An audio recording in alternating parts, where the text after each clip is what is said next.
Goeiedag, baie welkom by dag 3 van die pad van die kruis.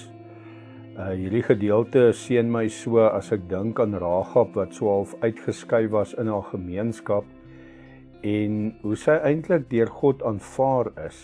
Maar wat vir my uitstaan is dat sy nie net aanvaar is en gered is nie, maar dat sy deel was van God se plan.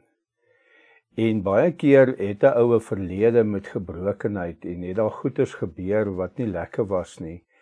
En dit is so wonderlik vandag vir elkeen van ons en vir my as ek terugdink aan my eie lewe, hoe ek kan vashou aan God se plan en ook daardie vaste wete dat hy my met 'n doel geskape het. En my gebed vandag vir ons is dat soos ons in hierdie lydenstyd saam journey, dat ons bewus sal wees van God se doel vir ons en dat ons nie sal terugkyk na ons verlede nie en dat ons verlede nie ons toekoms sal beperk nie, maar dat ons sal verstaan dat ons verlede in 'n getuienis kan verander.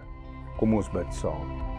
Vader, dankie vir die genade dat elkeen van ons geroep is deur U om 'n getuie te wees van die goedheid, U Vaderhart van liefde en ook die feit dat U 'n plan met ons het. Here, ek bid vir elkeen wat vandag dalk onseker is oor hulle roeping of dat U hulle wil gebruik, dat U vir hulle Heilige Gees sal herinner dat U vir hulle lief is en 'n doel het vir elkeen van ons se lewe. In Jesus naam. Amen.